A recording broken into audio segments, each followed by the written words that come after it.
আসসালামু আলাইকুম engineer next বিডির পক্ষ থেকে সবাইকে স্বাগত জানাচ্ছি। আজকের আলোচনাটা কিন্তু সামনে যে কোনো পরীক্ষার জন্য, বিশেষ করে চাকরির পরীক্ষার জন্য খুবই গুরুত্বপূর্ণ হতে চলেছে। তো চলুন আর দেরি না করে সরাসরি শুরু করা যাক। যারা পিজিসিবি, বিপিডিবি কিংবা বিআরইবি এর মতো প্রতিষ্ঠানগুলোতে এসএই পদে পরীক্ষার প্রস্তুতি নিচ্ছেন, তাদের জন্য তো আজকের এই আলোচনাটা মাস্ট। বলে রাখছি, এই টপিক থেকে প্রশ্ন আসবেই, তাই প্রত্যেকটা তথ্য খুব মনোযোগ দিয়ে খেয়াল করবেন কিন্তু। দেখুন, আমরা পুরো বিষয়টা কয়েকটা ধাপে সাজিয়েছি, যাতে বুঝতে সুবিধা হয়। প্রথমে আমরা জানব নির্বাচনের একদম বেসিক কিছু তথ্য, মানে কি পয়েন্টগুলো। তারপর দেখব গুরুত্বপূর্ণ তারিখগুলো। এরপর আসবে কেন এই নির্বাচনটা এতটা স্পেশাল ছিল। আর সবশেষে আমরা নির্বাচনের ফলাফলটা জেনে নিয়ে কিছু সম্ভাব্য প্রশ্নও দেখে নেব। তো যে কোনো নির্বাচন নিয়ে কথা বলতে গেলে প্রথমেই কিছু সংখ্যা চলে আসে, তাই না? যেমন কতজন ভোটার ছিল বা কয়টা আসনের জন্য লড়াইটা হয়েছিল। চলুন সেই মূল সংখ্যাগুলো দিয়েই শুরু করা যাক। এই নির্বাচনের ব্যাপকতা বুঝতে এই একটা সংখ্যাই কিন্তু যথেষ্ট। ত্রয়োদশ জাতীয় সংসদ নির্বাচনে মোট নিবন্ধিত ভোটার ছিলেন প্রায় 12,77,00,000। একবার ভাবুন তো, কি বিশাল একটা সংখ্যা। দেশের অন্যতম বড় একটা গণতান্ত্রিক উৎসব ছিল এটা। আর এই বিপুল সংখ্যক ভোটার তাদের রায় দিয়েছিলেন মোট ৩০০টা সংসদীয় আসনের জন্য। সাথে তো নারীদের জন্য সংরক্ষিত ৫০টি আসন ছিলই। এই নিয়ে আমাদের জাতীয় সংসদ। আচ্ছা, এই স্লাইডে আমরা সবগুলো গুরুত্বপূর্ণ তথ্য একসাথে দেখতে পাচ্ছি। তারিখটা একদম মুখস্থ করে ফেলুন, ১২ই ফেব্রুয়ারি ২০২৬। তবে পরীক্ষার জন্য সবচেয়ে জরুরি যে নামটা, তিনি হলেন তৎকালীন প্রধান নির্বাচন কমিশনার এএমএম নাসির উদ্দিন। নামটা কিন্তু ভুললে চলবে না। বেশ, নির্বাচনের মূল সংখ্যাগুলো তো আমাদের জানা হলো, কিন্তু এই যে এত বড় একটা আয়োজন, এটা ধাপে ধাপে কিভাবে হলো?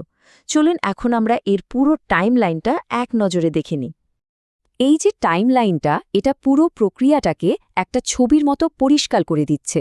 দেখুন, তফসিল ঘোষণা করা হলো ১১ই ডিসেম্বর, আর ভোট গ্রহণ হলো ঠিক ২ মাস পর, ১২ই ফেব্রুয়ারি। এর মাঝে মনোনয়ন জমা দেওয়া, প্রচারণা চালানো, এই সবগুলো ধাপে কিন্তু খুব গোছানোভাবে সম্পন্ন হয়েছিল। শুধু কিছু সংখ্যা বা তারিখ নয়, এই নির্বাচনটা কিন্তু আরও কয়েকটা কারণে বাংলাদেশের ইতিহাসে একেবারে আলাদা একটা জায়গা করে নিয়েছে। কি সেই কারণগুলো? চলুন এবার সেটাই জেনে নেওয়া যাক। এই স্লাইডের প্রত্যেকটা পয়েন্ট পরীক্ষার জন্য ভীষণ ইম্পর্ট্যান্ট। প্রথমত, এই প্রথমবার দেশের ইতিহাসে জাতীয় নির্বাচনের সাথে জুলাই সনদ নিয়ে একটা গণভোটও হয়েছিল একই দিনে। দ্বিতীয়ত, নির্বাচনটা হয়েছিল ড. মোহাম্মদ ইউনূসের নেতৃত্বাধীন একটা অন্তর্বর্তীকালীন সরকারের অধীনে, যা তখনকার রাজনৈতিক পরিস্থিতিতে একটা নতুন মাত্রা যোগ করেছিল। আর ফলাফলের দিক থেকে যদি বলি, তারেক রহমানের নেতৃত্বে বিএনপি বিশাল একটা জয় পেয়েছিল এবং বাংলাদেশ জামায়াতে ইসলামী দ্বিতীয় বৃহত্তম দল হিসেবে উঠে এসেছিল। তো এ তো সব ঘটনার পর স্বাভাবিকভাবেই প্রশ্ন আসে যে শেষ পর্যন্ত ফলাফলটা কি দাঁড়ালো। চলুন এবার আমরা নির্বাচনের সেই চূড়ান্ত ফলাফলের দিকে তাকাই। আর হ্যাঁ, এই রকম গুরুত্বপূর্ণ সব তথ্যের বিশ্লেষণ নিয়মিত পেতে আমাদের চ্যানেলটি কিন্তু সাবস্ক্রাইব করে রাখতে পারেন। ফলাফলটা ছিল বলতে গেলে এক কথায় এক পেশে, যাকে বলে ল্যান্ডস্লাইড ভিক্টরি বা নিরঙ্কুশ বিজয়। এই স্লাইডটা দেখলে পুরো ছবিটা পরিষ্কার হয়ে যাবে। বিজয়ী দল ছিল বাংলাদেশ জাতীয়তাবাদী দল, মানে বিএনপি। তারা তারেক রহমানের নেতৃত্বে ২/৩ বেশি সংখ্যাগরিষ্ঠতা পেয়েছিল, আর দ্বিতীয় সর্বোচ্চ আসন পেয়েছিল বাংলাদেশ জামায়াতে ইসলামী। বেশ, আমরা তো অনেক কিছুই জানলাম। এবার তাহলে একটু নিজেদের ঝালিয়ে নেবার পালা, তাই না? চলুন কয়েকটা সম্ভাব্য প্রশ্ন দেখে নিই, যা আমাদের প্রস্তুতি যাচাই করতে সাহায্য করবে। আমাদের প্রথম প্রশ্ন, ত্রয়োদশ জাতীয় সংসদ নির্বাচন কবে অনুষ্ঠিত হয়? একটু মনে করার চেষ্টা করুন তো। একদম ঠিক।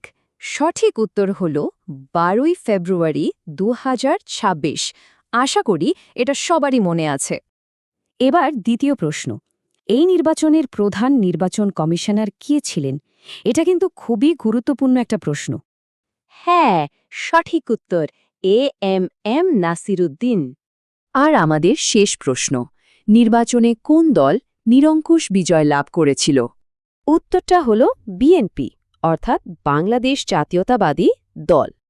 আশা করছি আজকের এই আলোচনাটা আপনাদের প্রস্তুতিতে অনেক সাহায্য করবে।